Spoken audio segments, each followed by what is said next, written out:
Bonjour, comment ça va et comment va la santé?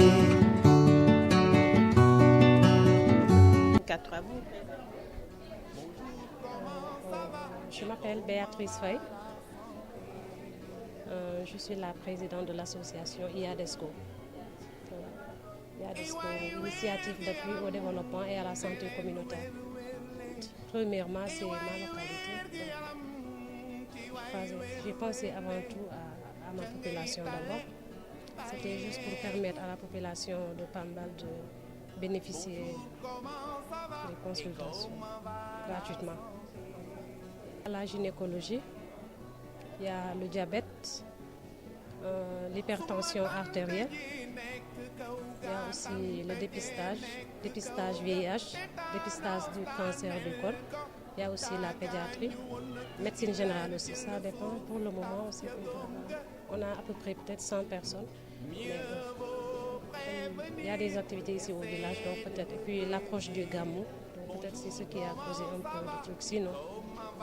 il y a pas mal quand même de gens qui sont là. On a été appuyé par SOA Sénégal, ministère de la Santé, Maristop, SNEPS. Il y a aussi la directrice du stade Léopold Sédar Senghor. Il y a le mouvement MC du village aussi et le maire de Morolan. Et moi j'en profite pour remercier tous ces gens. Association bi c'est une association nationale donc ñu bëri bokk nañ ci boo seetee Béatrice mi fii la dëkk ci Pambal donc ñu commencé woon ko ci man parce que ñu ngi ko commencé au poste de santé de Ouakam avec appui comité de santé médecin chef district ouest ak comité de santé district ak comité de santé poste de santé de Ouakam donc fa la ñu commencé woon tey ñu ñëw fii ci Pambal donc dañoo commencé ku ne béy ci sa weewu tànk ku ne commencé fa nga dëkkee ñu dem nag ñuy yaatal ba nga xam ne ku nekk ci Sénégal bëgg nañ ci nga gis ci sa bopp incha allah. indi nañ fi lu bëri ndax indi nañ fi waa Maristops ñu jàppale jigéen ñi ci dépister leen cancer du col am nañ tam service bu ci mel ni planning familial s'orienter njur yi ak jigéen ñi nga xam ne soxla nañ ku leen dimbale ci feebaru sëy am nañ tam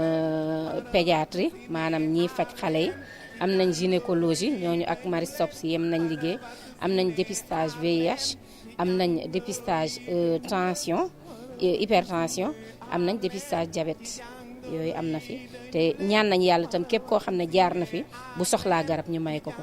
bu doon suñu sago day bu soobee yàlla képp ku fi ñëw doo génn fajuwoo wante liñ fi indi ci médecin ak liñ fi indi ci ay spécialiste xalaat nañ ne lu mu tuuti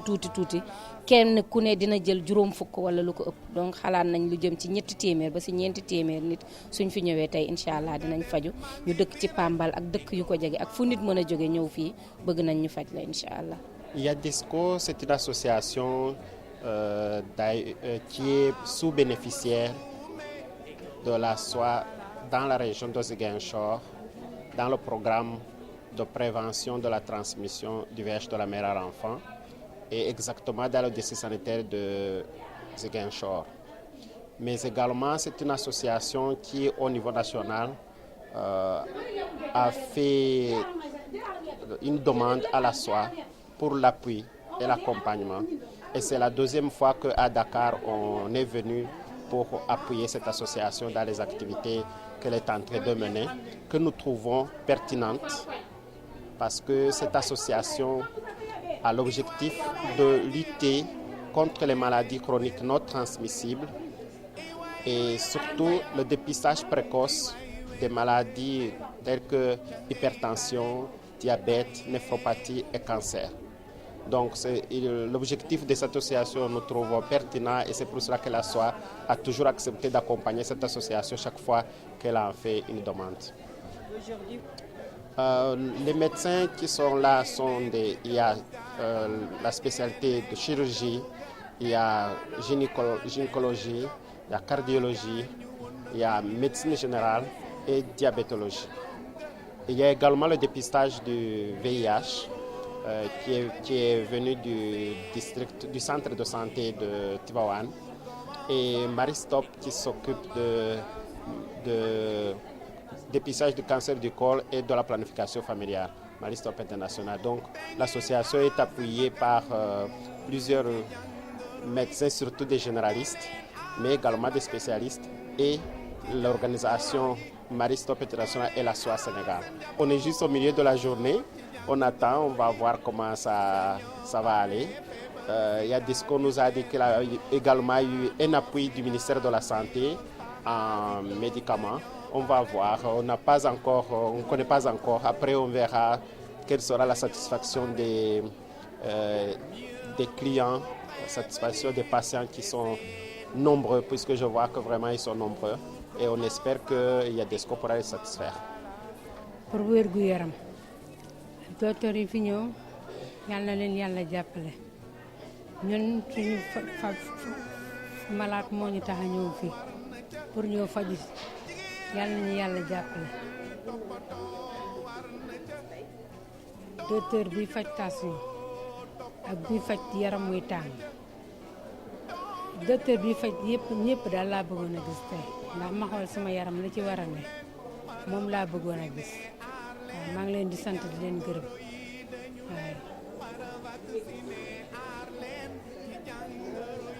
waaw sama xel dal na ndax ñëpp ñëw nañu pour faju ji ñëpp ngi ñëw pour faju ji léegi daal sama xol sedd na ci guy ndax ñu ngi jógee ba Dakar ñëw ba fii Tivaouane arrondissement Pambal sant naa leen gërëm naa leen yal na leen yàlla jàppale waaw kay jërëjëf waaw maa ngi koy xaar bu malade bi génnee man ma dugg waaw mooy sama yaram bi mooy métti ak bopp bi ak ndigg bi daal ma ne naa dem hôpital ba xam lan la daal may ñëwee def naa dépistage ñaar ma c'est bon mais nga góorgóorlu am waaw mais bindu naa fee ñu naan ma xaar ko ci kanam ram bi daal àggagu waaw moo waral ma toog fii di xaar ram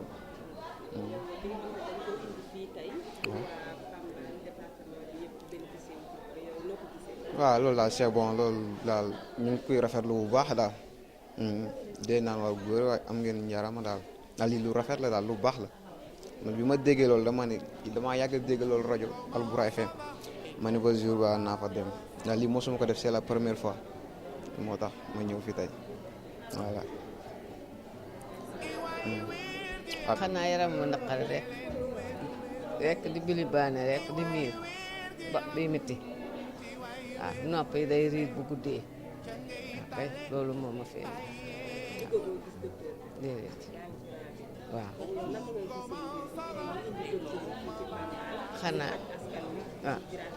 xanaa ñu baax rek waaw ndax pañ mu ànd te ko xaalis wax dëgg yàlla baax la rek ak ak laabir yal na leen yàlla fay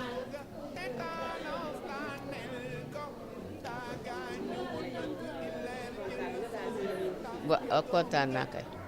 waaw kay yal na leen yàlla fay. maa ngi leen di nuyu di leen siyaara di leen balwaax bëgg na ne lool ci seen ñëw bi fii ndax réew mi daanaka booy seet lépp doole yëpp dañoo feebar te képp ku jàppale ko feebar daal yàlla rek moo lay fay yal na yàlla fay leen ndax li ngeen def rafet na lool njaboot gi góor ñi ak jigéen ñëpp ñu ci ëpp ñëpp dañoo feebar waaw bu ngeen jógee nag di def lu rafet lu mel nii mu ngi ci lu kontaan yal na yàlla jàppale leen ba lépp li ngeen yéene ci réew mi ci lu baax rek yàlla dimbali leen ci barakatu nabil Mustafa sallallahu taala alayhi wa sallam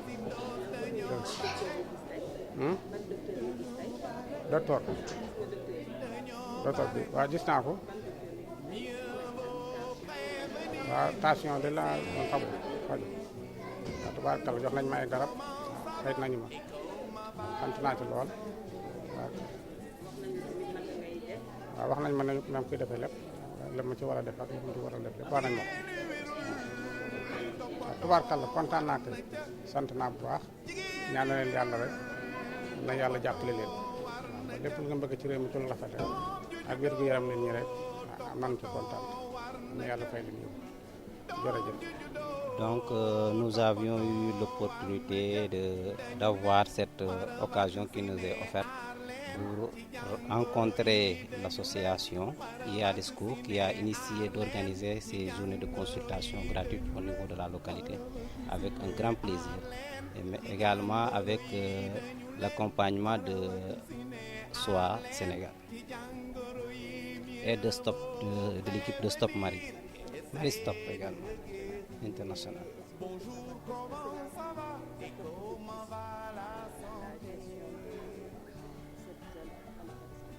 Voilà, cela m'a beaucoup apporté aujourd'hui et avec une grande fierté d'avoir rencontré des spécialistes comme la cardiologie, des spécialistes comme la gynécologie, des spécialités comme la chirurgie, des spécialités comme dans le dépistage du cancer du col, qui est aujourd'hui un grand plaisir, surtout que j'ai eu l'honneur de remercier encore les participants qui ont eu à dépister, à faire un dépistage du cancer du col au niveau de la localité, c'est quelque chose de très important dans la localité. Quand tu vois les populations en milieu rural qui n'ont pas surtout d'accès des soins de qualité tels que je veux dire les soins de spécialité, c'est énormément un grand plaisir d'avoir rencontré ces spécialités en milieu rural pour pouvoir prendre en charge ces problèmes de ces populations.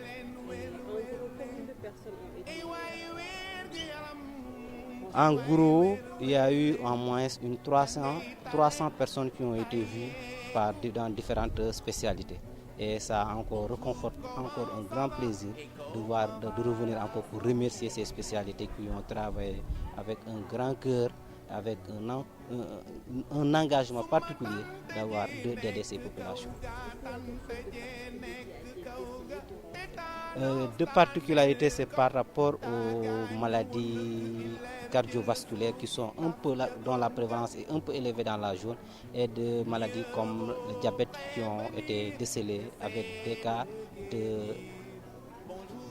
décompensés, surtout de diabète qui ont été décelés, qui vont être suivis régulièrement par rapport aux recommandations des spécialités. Et pour les enfants, est-ce que la pédiatrie... Oui, également pour les enfants, la pédiatrie le pédiatre a vraiment fait effort de consulter le maximum d'enfants. Par rapport à... C'est des enfants qui ont d'habitude été ciblés particulièrement pour qu'ils soient vus par le spécialiste comme le pédiatre, qui ont été vus également et qui ont eu une bonne orientation par rapport à leurs affections particulières. La particularité, c'est le poste de santé couvre particulièrement 27 villages. Sur ces 27 villages, je peux dire que 55% de la population est à plus de 5 km du poste de santé. Vous voyez le problème. Donc il nous faut également fournir des efforts de stratégies avancées, régulièrement en moins 3 à 4 stratégies avancées pour pouvoir atteindre les populations avancées. Et donc par rapport à ça, il y a d'abord des cas qui sont dans des zones plus éloignées, des zones de plus de 5 km. Donc, mais pour ces cas, la prise en charge au niveau communautaire est un peu restreinte par rapport aux capacités de formation et de capacités techniques des ASC matrons qui sont dans ces zones. Donc il y a d'une part une lourdeur de ces mamans de pouvoir se déplacer dans des zones plus avancées en milieu, dans des postes de santé ou bien dans des districts pour pouvoir voir des spécialistes. Et aujourd'hui, ça leur a encore réconforté pour avoir l'occasion de pouvoir rencontrer des spécialistes dans leur fief d'origine.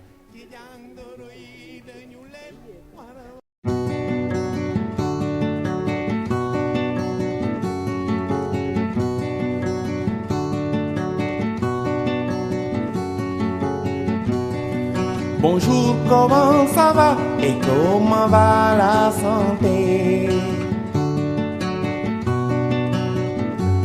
Donc consultation bu ñuy am tey jii nii initiative IADESCO association bi ak ñi accompagner leen comme soit Sénégal comme Marie Stop International. Donc cette initiative bi boobu moom rafetlu naa ko trop donc parce que tey jii nii gis nañu population askan yu nekk ci kaw dëkkaat yi dañu am problème pour jege docteurs yi nga xamante ne maanaam spécialistes yi nga xamante ne comme cardiologie comme gynécologie comme ñi am par exemple opportunité ñi am dépistage cancer du col ñi am pour ñi jege pédiatre donc yooyu yëf jafe-jafe yooyu am nañu ko donc maanaam ñoom fii luñ ci mënta am ba am mooy infirmier toll ni man ak sage-femme donc des fois léeg-léeg nga leen di yebal pour ñi dem gis yeneen docteurs yi mais comme que seen loxo jotu ginnaaw des fois pour ñi dem problème tey jii nii ñun bëgg kontaan nañu trop donc population boole ko ak population seen kontaan bu nga xamante ne gis nañ ko seen kanam yi nga xamante ne tey jii nii dëkk nekk seen dëkk gis ñi nga xamante ne docteurs yi nga xamante ne pour nga gis leen il faut nga déplacé wu ba Thiès wala nga dem ba Dakar pour nga gis leen donc loolu moom tey jii nii kontaan nañ trop ci initiative bi.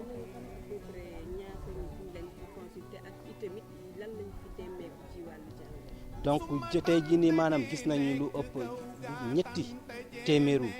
nit ñi nga xamante ne ci bërëbu fajukaay façon bu nekk comme ci gynécologie comme ci cardiologie comme ci maternité maanaam wala lu dem ci dépistage cancer du col ci planification familiale lu dem ci seetu xale yi maanaam ci médecin généraliste mais luñ ci gën a seet tamit tey jii lu ñu gën a marqué maanaam prévalence bu élevé bu hypertension bi maladie yi nga xamante ne dafa jàpp tension bi yu yëg ak tamit diabète bu nga xamante ne gis nañu quelques-uns ci ñoom ci tolloo juróom wala ñeent yi nga xamante ne seen diabète xaw na leen lor lool donc yooyu tamit ñun dinañ ci def suñu kattan pour nga xamante ne ñu mun leen topp ñu mun leen jàppale ba ñuy faju ba maanaam recommandation yi docteur yi joxe ñu mun koo topp bu baax. donc zone bu ñu couvrir ni poste de santé bu Pambal mu ngi bokk ci district sanitaire bu Tivaouane ci région bu médicale bu Thiès donc poste bi muy ëmb lu tolloo ñaari fukki ak juróom-ñaari dëkk yi nga xamante ne ñoo bokk ci poste de santé bi donc ci dëkk yooyu gis nañu ëmb nañu 14 140 habitants donc ci ñooñu gis nañu lu ëpp genn wala dëkk ci population bi ñu ngi dëkk lu ci distance bu nga xamante ne ëpp nañu juróomi kilomètres ci poste de santé bi donc ci ñooñu dañuy def ay efforts yu bëri pour ñu dem jege leen ñu mën nañu am faj maanaam surtout jigéen yi visite maanaam surtout planification familiale maanaam surtout faju xale yi nga xamante ne il faut nga dem jege leen pour nga ñu mën a faj yooyu lëm li dëpp comme ci vaccination tamit donc effort yi nga xamante ne weer bu nekk poste bi yëpp dañ koy tëj maanaam fu ñu toll nii ñuy dem ba ci case de santé yi nga xamante ne dafay ëpp juróomi kilomètres ñi jege foofu dëkk yu jege foofu yëpp ñu ñëw ñuy faju foofu ci poste de santé bi donc maanaam moo nekk particularité bu gën a fës ci localité bu poste santé bu Pambal. jërëjëf ci Sane. Merci.